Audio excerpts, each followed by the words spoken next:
Very good evening to everyone. We are here with yet another virtual session, and today we are here with Ritu Mehta, who is a renowned yoga therapist, did PG in yoga therapy from Swami Vivekanand Yoga Anusandhan Sansthan, Bangalore, and she has teaching different kind of therapeutic yoga practices, yoga techniques from the past 15 years of experiences, and she have completed her diploma in yoga from the Kevalya Dhama, Lonavala, India, and she is doing the different kind of techniques, different kind of patients therapies and all in different kind of fields in the Bangalore, and her work experiences from past 15 years is very vast and different, and today we are here with to learn from her about stress management through yoga.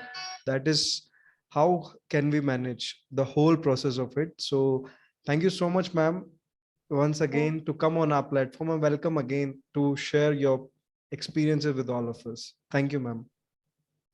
Thank you so much for inviting me on this platform so that I can give my views on how to manage your stress easily. According to me, you can manage your stress in just 2 minutes, but for that we just have to know okay, what exactly stress is first.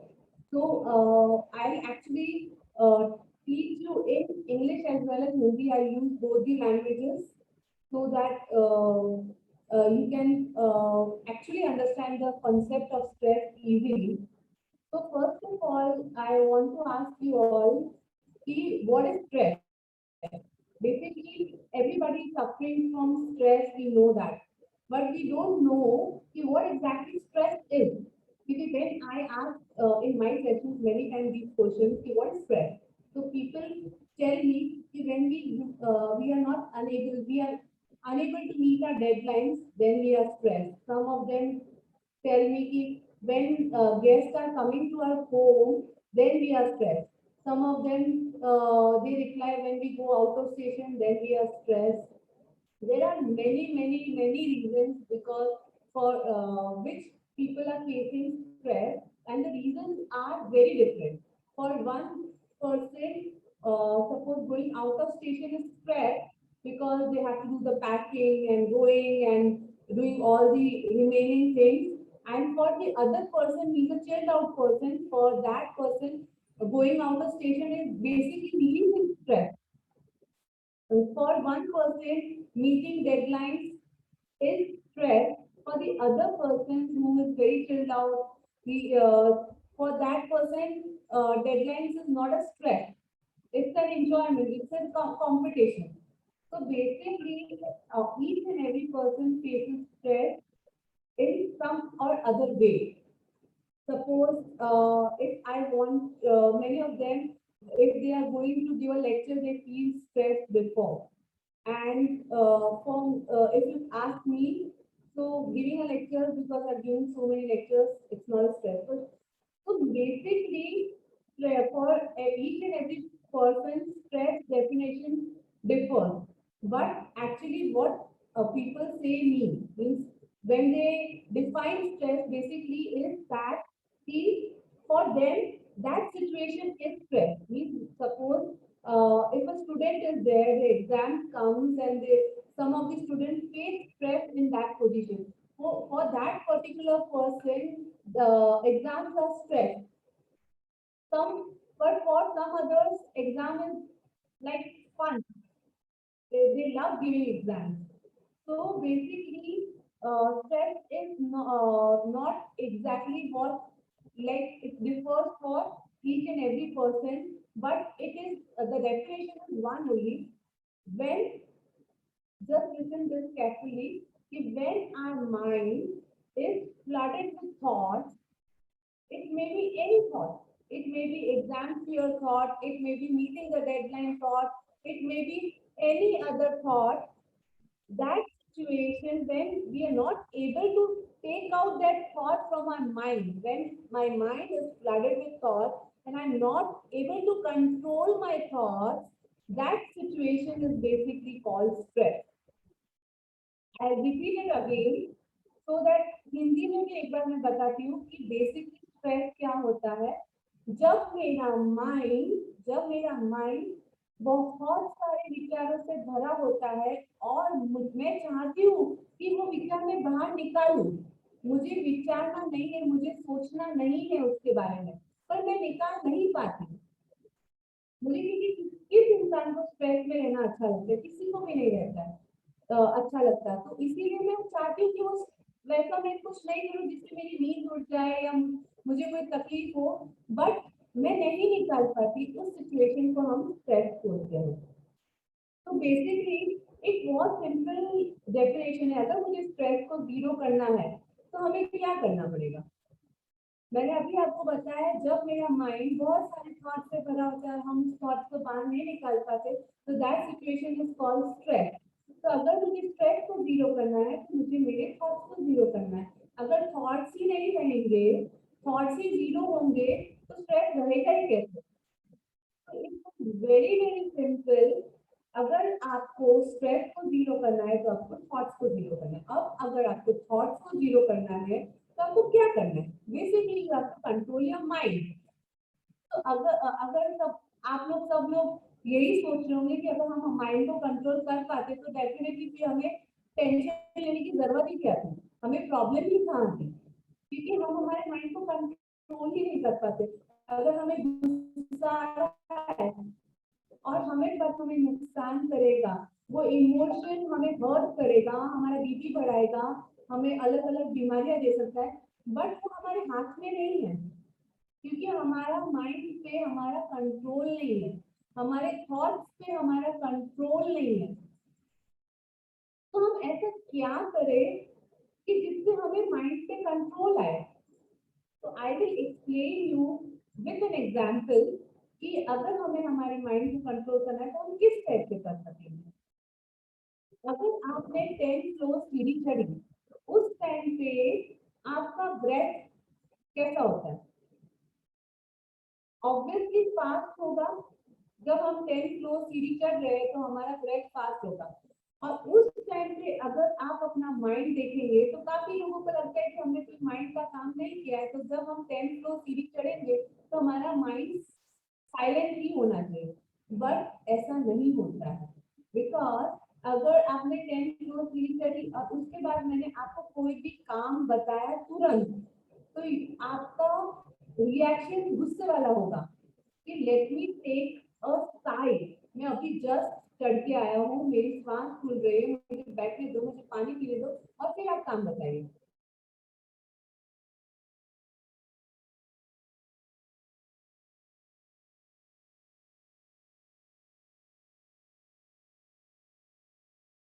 Mind कैसा होता है? It disturb basically. तो उस time पे हमारा breath कैसा होता है?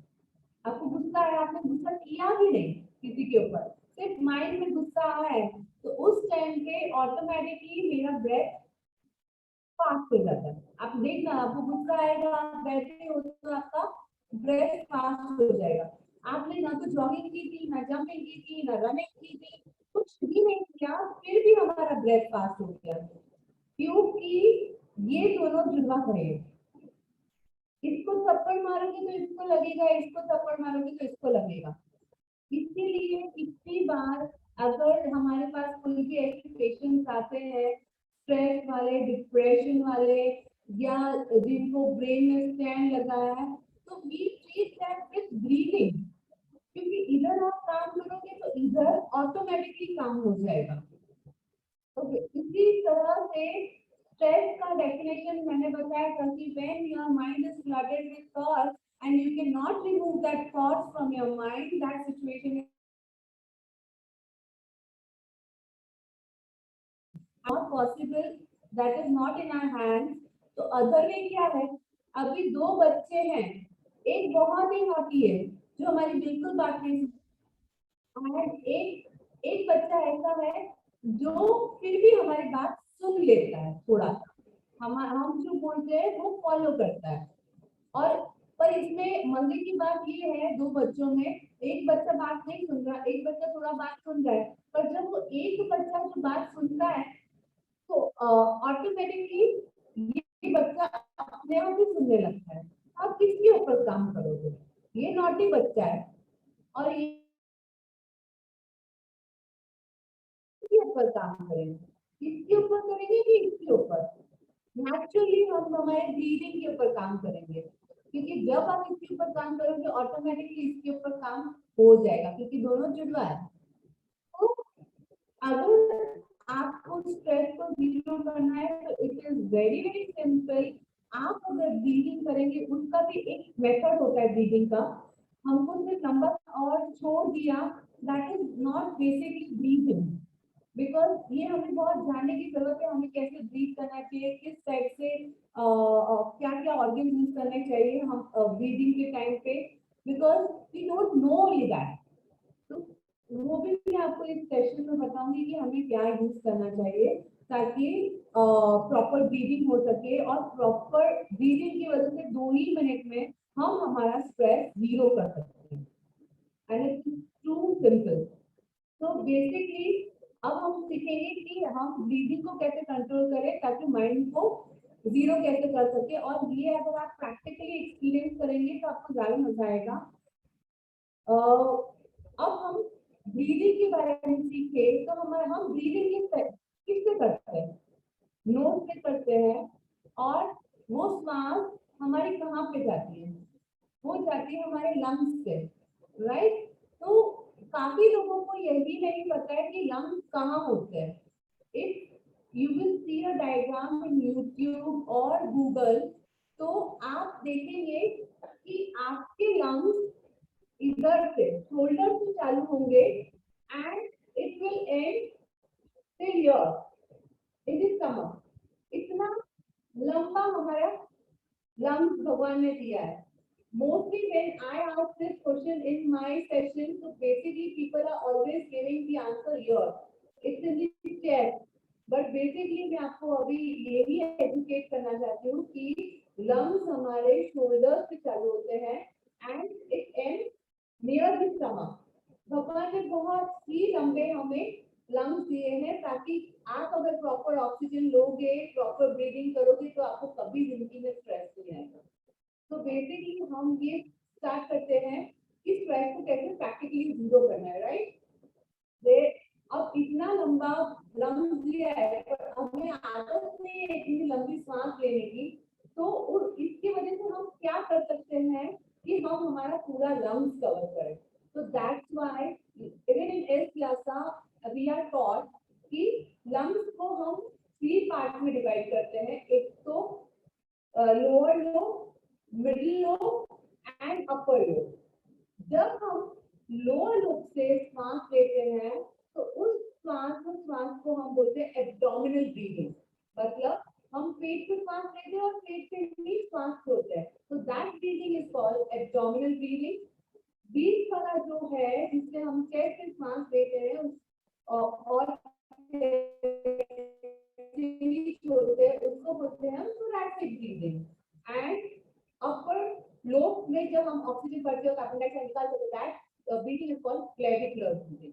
तो बेसिकली हम अगर सारी ब्रीदिंग नहीं भी कर पाए, हमारे पास 5 ही मिनट है और 5 मिनट में मुझे स्ट्रेस को जीरो करना है, तो if you practice abdominal breathing also तो भी आप फील कर सकोगे कि आपका माइंड खाली हो गया।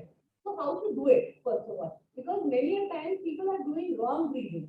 So that's why they tell me कि yoga is a process जो बहुत लेट में हमें रिजल्ट मिलेगा, तो उसके लिए हमें शांति रखना पड़ता है। इसकी वजह से लोग योगा में डाइवर्ट नहीं हो पाते, but according to me that is totally false. Yoga ऐसी चीज है जो आपको इंस्टेंट रिजल्ट देती है अगर आपने उसको प्रॉपर तरह से किया है। इनफैक्ट अगर आप दवाई लेंगे उससे पहले रिजल्ट आपको योगा का मिल जाएगा। And I have treated patients like that कि उनको इंस्टेंट मतलब अभी उनको रिजल्ट मिला है, तो डॉक्टर की दवाई से भी पहले उनको रिजल्ट मिल गया। I actually strongly recommend people कि before taking medicine please try methods, because हम उल्टा करते हैं। हम पहले मेडिसिन ट्राई करते हैं, सपोज हमें डिप्रेशन जैसा लगता है, स्ट्रेस जैसा लगता है, तो हम नींद की गोली पहले ले लेते हैं। जब नींद की गोली असर करना बंद कर देती है या उसके साइड इफेक्ट हमें दिखना चालू हो जाते हैं, then we go to the natural method. मतलब हमारा पूरा तंत्र मंत्र खराब करने के बाद हम योगा की तरफ बढ़ते हैं कि अब तो योगा करना ही पड़ेगा। But please yoga yoga cure से ज्यादा प्रिवेंशन है, एंड वैसे भी prevention is better than cure. तो आप अगर पहले ही योगा का सहारा ले लेंगे तो आपको आगे जो भी प्रॉब्लम्स आने वाली थी वो सारी की सारी रुक जाएगी।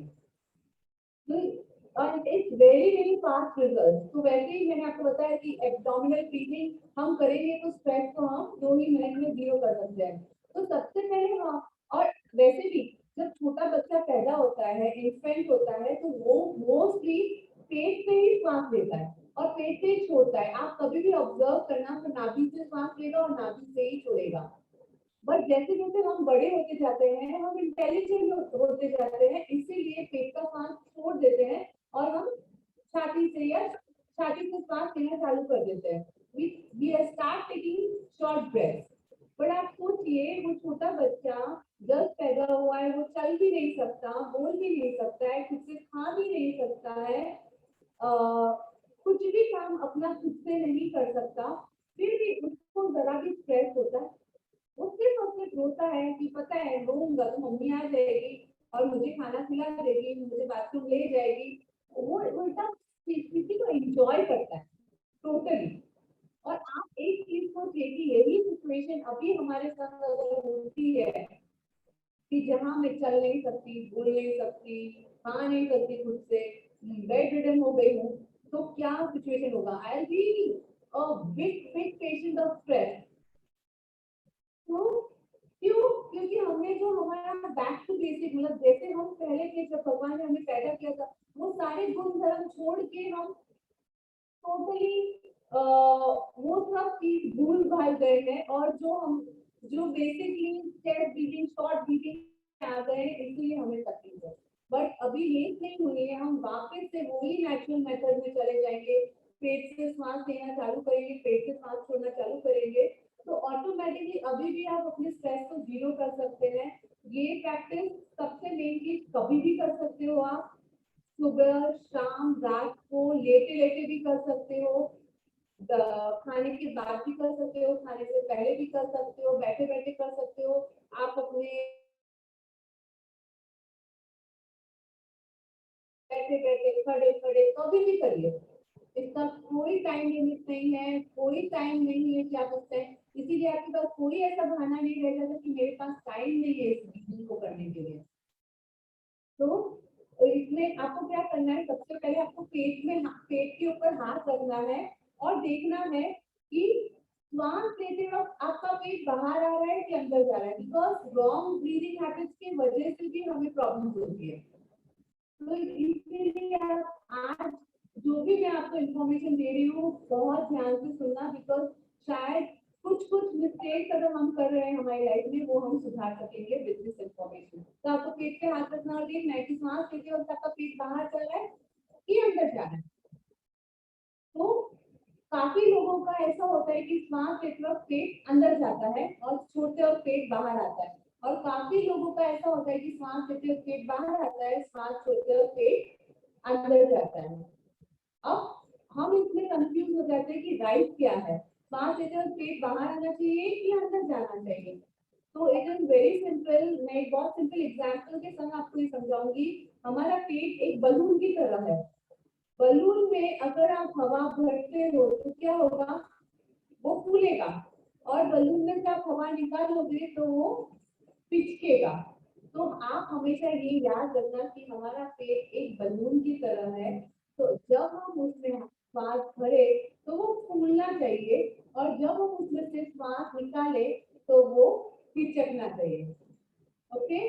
पर जिस, अगर सबको किसी का रॉन्ग हो रहा है तो उसको भी टेंशन लेने की जरूरत नहीं है। अगर आपका रॉन्ग होता है तो बहुत सिंपल है, आप पहले नॉर्मल सांस लेंगे, फिर पेट पे हाथ रखेंगे और छोड़ते वक्त, मतलब जब आप सांस छोड़ रहे हो तो जबरदस्ती आपको पेट को दबाना है। ऑटोमेटिकली सांस लेते वक्त आपके हाथ को रिलैक्स करेंगे तो पेट बाहर आएगा। छोड़ते वक्त, लेते वक्त। ओके। अब इसमें 3 चीजें आपको ध्यान रखनी है सांस लेते और छोड़ते वक्त। एक तो exhalation should be double than inhalation. And why? Why exhalation should be double? क्योंकि क्या होता है, कुछ भी चीज हम जब साइंटिफिकली नहीं समझाते ना तो लोग भूल जाते हैं और लोगों को लगता है नहीं जो मैं कर रहा हूँ परफेक्ट है। बट मैं आपको साइंटिफिकली समझाऊंगी कि एक्सलेशन क्यों डबल होना चाहिए। और हम इसीलिए मिस्टेक करते हैं, हम ज्यादा क्या करते हैं, इनहेलेशन हमको लगता है डीप होना चाहिए, एक्सलेशन तो पास होगा तो चलेगा। According to me, as I've experienced with a lot of patients in this 15 years, तो मैंने ऐसा देखा है कि एक्सलेशन शायद 1 सेकेंड ही करें पर एक्सलेशन 2 सेकेंड करिए। ध्यान आप अपने एक्सलेशन पे लगाइए, इनहेलेशन तो ऑटोमेटिकली हो जाएगा। और जहां हम एक्सलेशन पे ध्यान नहीं करते इसीलिए हमें प्रॉब्लम होती है। क्यों होती है? क्योंकि हम एक्सलेशन प्रॉपर नहीं करें तो कार्बन डाइऑक्साइड अंदर ही रह जाएगा। बेसिकली मैं आपको ये साइंटिफिकली समझाती हूँ why exhalation should be double than inhalation. Because when you are inhaling, you are just inhaling oxygen in your body, in your lungs, right? उसके बाद क्या होता है, ऑक्सीजन ब्लड में जाता है, ब्लड में से कार्बन डाइऑक्साइड लंग्स में आता है और फिर वो कार्बन डाइऑक्साइड हम बाहर निकालते हैं। ओके, तो जब आप इनहेल कर रहे हो तब तो आप सिर्फ और सिर्फ ऑक्सीजन अंदर ले रहे हो, बट जब आप एक्सहेल कर रहे हो तो आप दो प्रोसेसेस कर रहे हो। एक तो एक्सचेंज ऑफ गैसेस, मतलब ऑक्सीजन ब्लड में जाता है, ब्लड में से कार्बन डाइऑक्साइड लंग्स में आता है और फिर हम लंग्स में से कार्बन डाइऑक्साइड को बाहर निकालते हैं। अब आप सोचिए हम जो कॉमन मिस्टेक करते हैं, हमने इनहेल किया बराबर, ऑक्सीजन को अंदर लिया पर हम एक्सहेल बहुत फास्ट कर लेते हैं, तो एक्सचेंज ऑफ गैसेस तो हो ही नहीं पाते और कार्बन डाइऑक्साइड नहीं निकलता, उससे पहले ऑक्सीजन ही जो लिया है वो बाहर निकल जाता है। और carbon dioxide as in our science we have studied कि वो एक गैस है, carbon dioxide is a gas, right? अब वो आपके शरीर में ही रहा, वो बाहर नहीं निकल पाए तो क्या होगा, वो आपके शरीर को हार्म करेगा। हमको गैस की कितनी प्रॉब्लम होती है, तो गैस की प्रॉब्लम इसलिए होती है because we are not properly exhaling. तो एक चीज हमेशा ध्यान रखना कि exhalation should be double than inhalation. Second most important point जो हम ज्यादातर कंफ्यूज होते हैं कि श्वास लेते और छोटे वक्त आवाज आनी चाहिए कि नहीं आनी चाहिए। मेनी ऑफ देम से कि श्वास लेते और छोटे वक्त आवाज नहीं आनी चाहिए, बट मेरी थ्योरी ऐसा कहती है कि श्वास लेते और छोटे वक्त आवाज आनी चाहिए। क्यों? क्योंकि आप बलून में जब हवा डालते हो तो क्या होता है, उस टाइम पे आप देखिए आपने इस तरह से हवा भरा तो आवाज आ रही है, जब आप बलून में हवा भरते हो तो आवाज आती है, और जब हम बलून में से हवा निकालते तो इस तरह की आवाज आती है। तो आज अगर आप अंदर ऑक्सीजन डाल रहे हो, इधर अंदर जा रहा है तो आवाज कैसे नहीं आएगी, क्योंकि जब हम बलून में हवा डालते हैं तो उसकी भी आवाज होती है, तो जब हम हमारे शरीर में भी ऑक्सीजन डालेंगे तो आवाज आएगी, कार्बन डाइऑक्साइड बाहर निकालेंगे तो आवाज आएगी। तो एक फिनोमिना हमेशा याद रखना कि सांस लेते और छोड़ते वक्त आवाज आनी चाहिए। किस तरह से, देखिए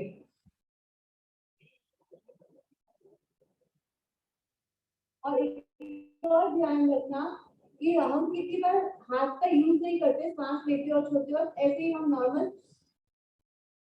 बट शुरुआत में आई वुड रिकमेंड एवरीबॉडी कि जब आप एब्डोमिनल ब्रीदिंग कर रहे हो तो प्लीज आप हाथ का इस्तेमाल करिए, सो दैट आप छोड़ने के बाद भी थोड़ा पेट को अंदर खींच सके कुंभक स्टेट में, इसलिए। ओके, तो मैं एक बार आपको फिर से करके बताती हूँ तीनों फिनोमिना, तीनों जो थियरीज है उसको ध्यान में रखिए कि सांस लेते और छोड़ते वक्त हाथ का इस्तेमाल करिए पेट को दबाने के लिए, फिर सांस छोड़ते वक्त डबल टाइम लगना चाहिए, और थर्ड थियरी है कि सांस लेते और छोड़ते वक्त आवाज आनी चाहिए, और बन सके तो अपनी आंखें बंद करके एब्डोमिनल ब्रीदिंग करना ताकि आपका पूरा ध्यान आपके श्वासोच्छ्वास में हो। और ये अगर आप 10 to 15 राउंड करेंगे तो डेफिनेटली आप एकदम रिलैक्स हो जाएंगे। तो मैं आपको करके बताती हूँ प्रैक्टिकली। अगर आप मुझे देख रहे हैं तो आप भी साथ में करना, इसको इस तरह से आना चाहिए।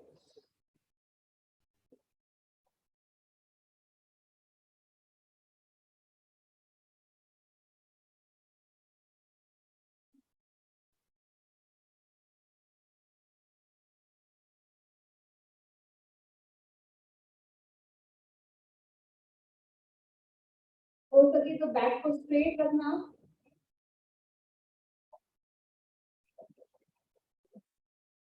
Acceleration should be double than inhalation. सांस लेते और छोड़ते वक्त आवाज आनी चाहिए।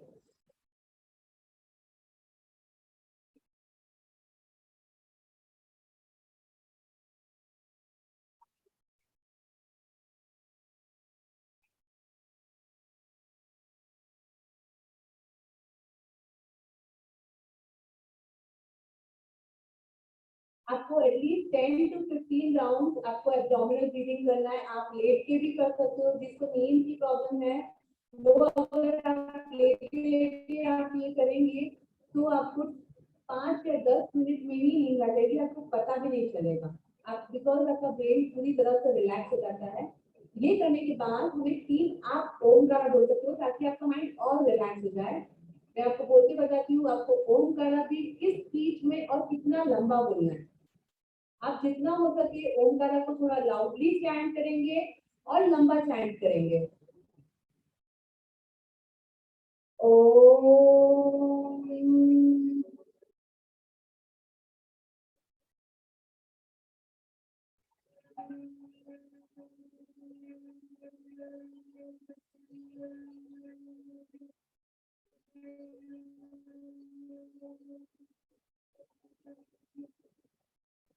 तीन बार बोलना है तो 2 बार ऑल बोल के बताती हूँ आपको। सांस लेना है और छोड़ते वक्त हमें ओमकारा को चैंट करना है। पहले हम लंबा सांस लेंगे। ओ।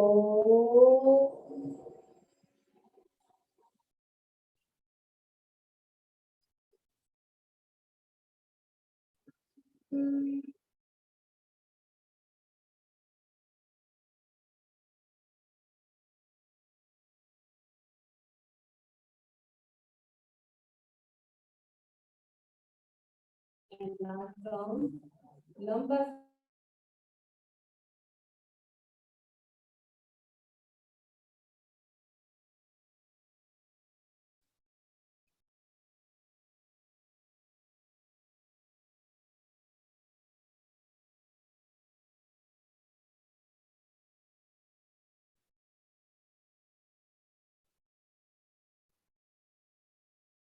और थोड़ी देर के लिए हमें आंखें बंद भी रखनी है और अपने अंदर ध्यान देना है कि आपके शरीर में क्या चेंजेस नजर आ रहे हैं। अपने मन पे ध्यान देना है। आपका माइंड पूरी तरह से रिलैक्स हो चुका है, पूरी तरह से थॉटलेस हो चुका है, विदाउट एनी थॉट्स। और आप देखिए आपका स्ट्रेस टोटली जीरो हो चुका है। बिकॉज हमारे थॉट्स जीरो हो गए हैं, इसीलिए हमारा स्ट्रेस जीरो हो गया है। आपको अपने अंदर ध्यान देना है।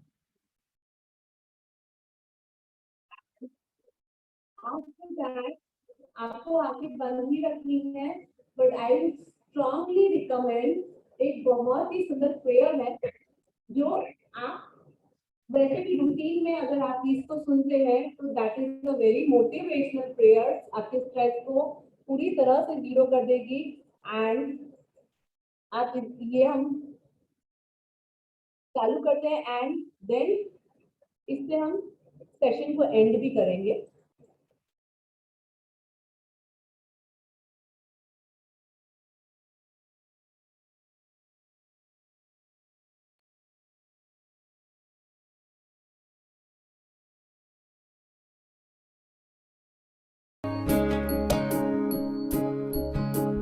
ये मत कहो खुदा से मेरी मुश्किलें बड़ी हैं, ये मत कहो खुदा से मेरी मुश्किलें बड़ी हैं, ये मुश्किलों से कह दो मेरा खुदा बड़ा है।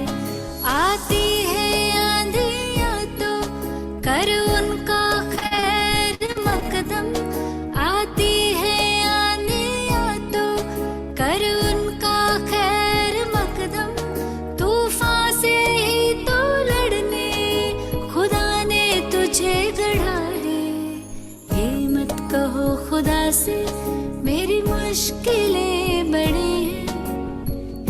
मुश्किलों से कह दो मेरा खुदा बड़ा है, मेरा खुदा बड़ा है, मेरा खुदा बड़ा है।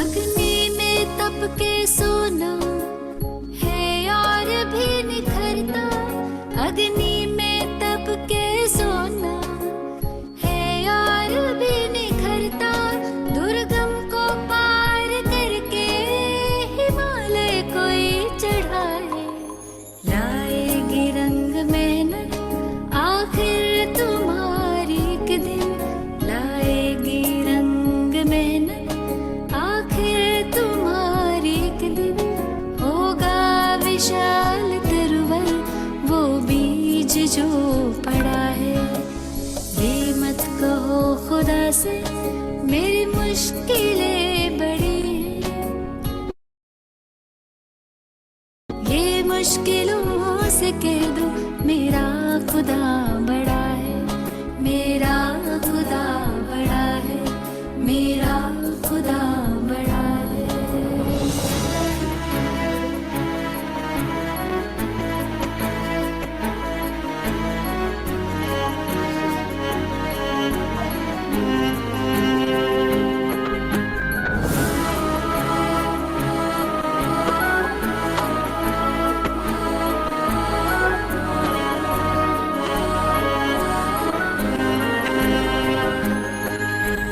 वो सर्व शक्तियों से जब साथ है हमारे, वो सर्व शक्तियों से जब साथ है हमारे, हर काम उसके रहते हरगिज़ हुआ पड़ा है, कभी हार ना हिम्मत का कदम बढ़ाओ, कभी हार ना हिम्मत का कदम बढ़ाओ, हजारों कदम बढ़ाने वो सामने खड़ा है। ये मत कहो खुदा से मेरी मुश्किलें बड़ी हैं, ये मुश्किलों से कह दो मेरा खुदा बड़ा है, ये मुश्किलों से कह दो मेरा खुदा बड़ा है, मेरा खुदा बड़ा है, मेरा खुदा बड़ा है, मेरा खुदा बड़ा है।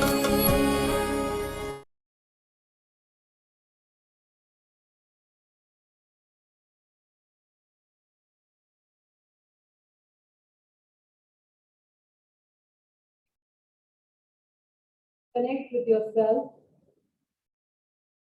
और लास्ट में हम दोनों हाथ को रब करेंगे, इन दोनों हाथ के बीच में तो एनर्जी डेवलप होगी और उससे आपको पूरा शरीर मसाज करना है। And when you open your eyes you feel अलग फील होगा because you are totally spotless, the stress is zero. There are many things जिससे हम स्ट्रेस को जीरो कर सकते हैं। There is a technique called MSRT, cyclic meditation है, and वो सब एक ही घंटे का प्रोसेस है। ये मैंने आपको इसका इजी वे बताया है जो शुरुआत में आप कर सकते हैं और अपने कहीं भी बैठे बैठे कर सकते हैं और अपने स्ट्रेस को जीरो कर सकते हैं। दूसरी बहुत इंपॉर्टेंट चीज बताती हूँ, अगर आपके पास अवेलेबल हो सकती है तो गाय, हमारी जो देसी गिर गाय होती है उसका घी आता है, वो अगर आप ऑनलाइन भी सर्च करेंगे तो नस्यर करके आप SOSC का देखेंगे तो मिलता है। तो उस एक ही छोटी शीशी आती है नस्यर की, उस वो जो गिर गाय का घी है उसका जो ऊपर का लेयर होता है वो हम उस शीशी में भरा होता है और वो हम गर्म करके 2-2 ड्रॉप अगर हम सोते वक्त डालेंगे तो आप देखेंगे आपको नींद इतनी जोरदार आएगी और स्ट्रेस ऑलमोस्ट जीरो हो जाएगा। आपको बीच में नींद जो स्ट्रेस की वजह से टूटती है भी नहीं टूटेगी। तो ये भी एक बहुत अच्छा उपाय है जिससे आप अपने स्ट्रेस को और अपने माइंड को कंट्रोल कर सकते हैं। And now I am open for question and answers. So hope you enjoyed this topic and कुछ आपने नया सीखा होगा इसमें से। Thank you so much, ma'am. It was a great opportunity to see a practical session which was there for few minutes. And it was so helping. Even if you are not having stress, we should practice every day. It's not you should have stress and then you have to process as a technique. It's a routine we should make with this approach. So, ma'am, we do have two questions with you. So, But I cannot hear your voice clearly. So if you could say a little louder. yes, ma'am. Now is it clear? Yeah. Yes, ma'am. So now we have two questions. Like first is, how do you approach to any patient or any clients who comes to you with any kind of disease or disorder? So how you look to that disorder and how you look towards the yogic treatment and yogic kind of diagnosis? Okay, that's a very nice question. And like since 15 years I'm treating patients, I have gone through a lot of patients. मैंने सबसे पहले तो एक चीज देखी है कि जब सारी थेरेपी से हार जाता है ना इंसान, तो लास्ट में वो योगा थेरेपी के लिए आते हैं सबसे मेन। तो वो बहुत सारी जगह घूम के आते हैं ना, तो उसका ट्रस्ट फैक्टर ऑलमोस्ट बहुत लो होता है जब हमारे पास आया होता है। बट जैसे मेरे पास अलग अलग डिजीज के पेशेंट्स आते हैं। जैसे अगर आप देखेंगे तो ब्रेन उनका ऑलमोस्ट मतलब सपोज एक पेशेंट का एंजाइटी का, कुछ डिप्रेशन के पेशेंट्स आते हैं, कुछ बैक पेन के पेशेंट्स आते हैं। तो सबसे पहले हमें उनको जैसे ही वो आते हैं, मैं सबसे पहला मेरा आंसर उनको वही होता है कि आपको ठीक हो जाएगा totally within 2-3 second you find the change. और मैं इतना कॉन्फिडेंस से बोलती हूँ कि वो सामने वाला मेरी बात एक्चुअली मान जाता है कि हाँ मुझे तो वो कॉन्फिडेंस एक तो उनकी आधी बीमारी तो वैसे ही जीरो कर देता है। बिकॉज वो आए होते हैं, वो बहुत सारी से थक के आए होते हैं। जैसे अगर नी पेन है तो बहुत उनको डॉक्टर ने ऑपरेशन बोला होता है, तभी वो हमारे पास आते हैं। और मैं उनको बोलती हूँ कि मैं आपको गारंटी देती हूँ आपको नी का ऑपरेशन नहीं करवाना पड़ेगा। और फिर अब मैं उनको ट्रीटमेंट देती हूँ। There are different ways of giving treatment. तो मैं उसमें सभी चीजें इस्तेमाल करती हूँ। एक्यूप्रेशर इस्तेमाल करती हूँ, I give stretching, I give therapies जो हमें एस व्यासा में सिखाई गई थी। पर्सनल टेक्निक बोलते हैं उसको, स्पेशल टेक्निक, तो वो भी इस्तेमाल करती हूँ।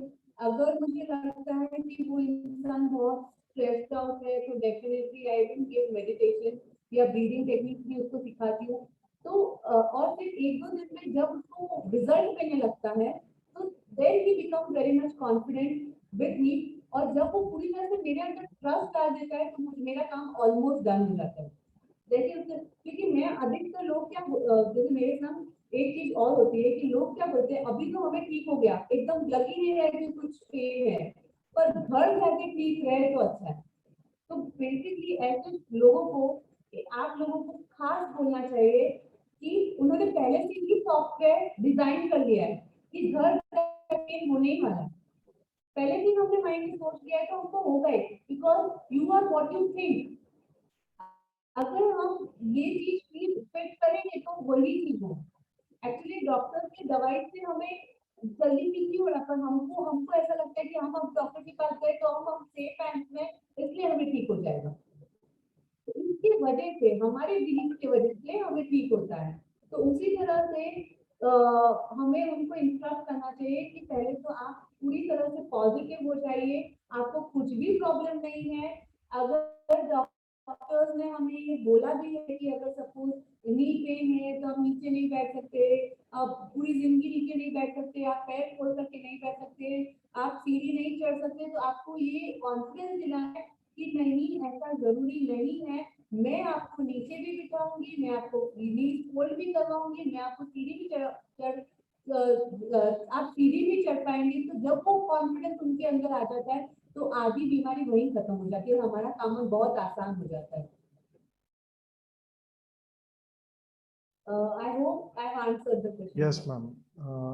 That's a very nice answer, or we can say that's an approach, or every individual should take their own approach. So that is the way they can learn.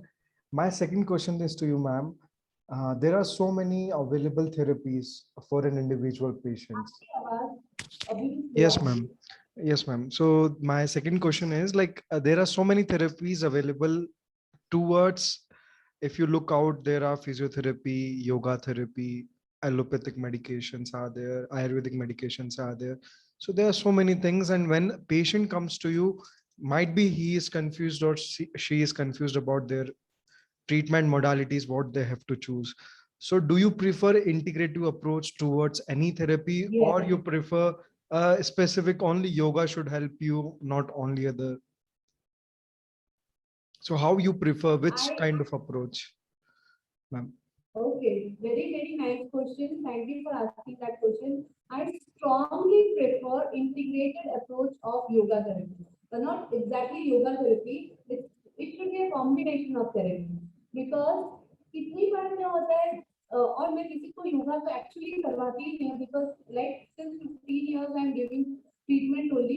तो मैंने देखा है कि अगर सर्वाइकल का पेन है ना, तो उसमें हम जब एक्यूप्रेशर पॉइंट देते हैं ना, तो सबसे ज्यादा उसकी वजह से ट्रीट होता है. पर अगर आप बैक पेन पे जाते हो तो बैक पेन पे एक्यूप्रेशर पॉइंट इतना काम नहीं करता है.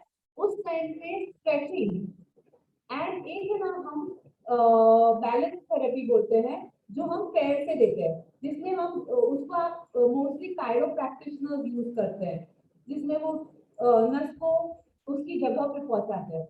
तो बेसिकली जब हम वो balance therapy as well as हम स्ट्रेचिंग देते हैं, तो बैक पेन में जल्दी फर्क आ जाता है. इनफैक्ट 1-2 दिन में, और डॉक्टर ने ऑपरेशन भी कहा हो या खड़े के लिए हो सकते या थोड़ा भी इधर से उधर नहीं कर सकते, तो भी उसमें बहुत ज्यादा फर्क आ जाता है एक आध दिन में.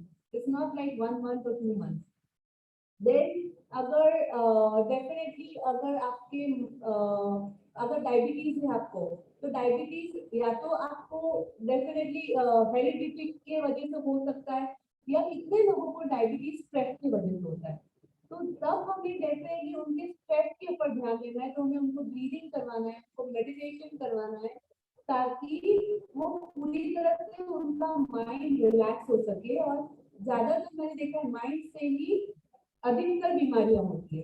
तो स्ट्रॉन्गली आई रिकमेंड कि जिस चीज से लोगों को ठीक हो. मुझे बहुत बार मेरे को ये क्वेश्चन पूछा जाता है कि जब पेशेंट आता है तो वो मुझे सबसे पहले पूछते हैं, मैम आप फिजियोथेरेपी करवाएंगे या हमें योगा थेरेपी करवाएंगे, आप एग्जैक्टली मुझे ट्रीटमेंट. अभी रिसेंटली एक पेशेंट आया था जिनको पैर में बहुत ज्यादा दुख रहा था, वो लिम्पिंग होके, मतलब वो लिम्प हो रहे थे जब चल रहे थे, एंड उनको सूजन भी थी, उनको एक्चुअली ब्रेन स्ट्रोक आया हुआ था, इसकी वजह से ये पार्ट हाथ में और पैर में सेंसेशन नहीं है.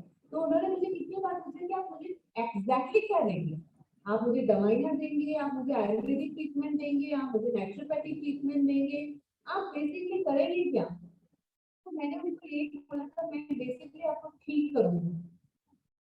ठीक कैसे करना है वो मेरे ऊपर छोड़ दीजिए. That would be an integrated approach. मैं सारी थेरेपी करूंगी जिससे आप ठीक हो सकते हैं. तो कभी भी हमें कोई, हमने जो सपोज योगा सीखा है तो उसके ऊपर स्टिक नहीं रहिए. सब अलग अलग चीजें सीखिए और उनको अपने प्रोफेशन में इनकलकेट करिए. और आपका एक ही ध्येय होना चाहिए, या आपका एक ही गोल होना चाहिए कि आप, आपके पास जो पेशेंट आया है वो पूरी तरह से ठीक हो. और सिर्फ ठीक नहीं हो, वो 1 महीने या 2 महीने में ठीक नहीं हो, वो 3 या 4 दिन में ठीक हो. बिकॉज अभी का जमाना इतना फास्ट हो गया ना कि जितना फास्ट ट्रीटमेंट देंगे उतना आपका नाम और उतना ट्रीटमेंट लोग पसंद करेंगे. बिकॉज कितनी बार मैंने फिजियोथेरेपी में देखा है कि 6 महीने तक सामने वाले का ट्रीटमेंट चलता है एंड पीपल एक्चुअली कंटाल जाते हैं लास्ट में. तो हमें तो इनफैक्ट ऐसा करना चाहिए कि हम नए पेशेंट ले सके और फास्ट ट्रीटमेंट दे सके. और उसके लिए क्या हम कितनी भी थेरेपी यूज करें. Thank you so much, ma'am. It was a very resourceful answer for all of the doctors and therapists who are going to watch this session. And I would like to conclude our session with 1 Om and 3 Shanti. Let us chant one Om, Kara and three Shantis, and we will finish our session, ma'am. We'll inhale, we'll sit straight, inhale. We'll chant one round of Omkara.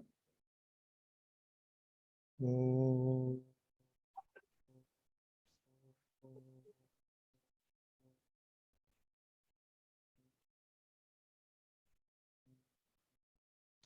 Shanti, Shanti, Shanti.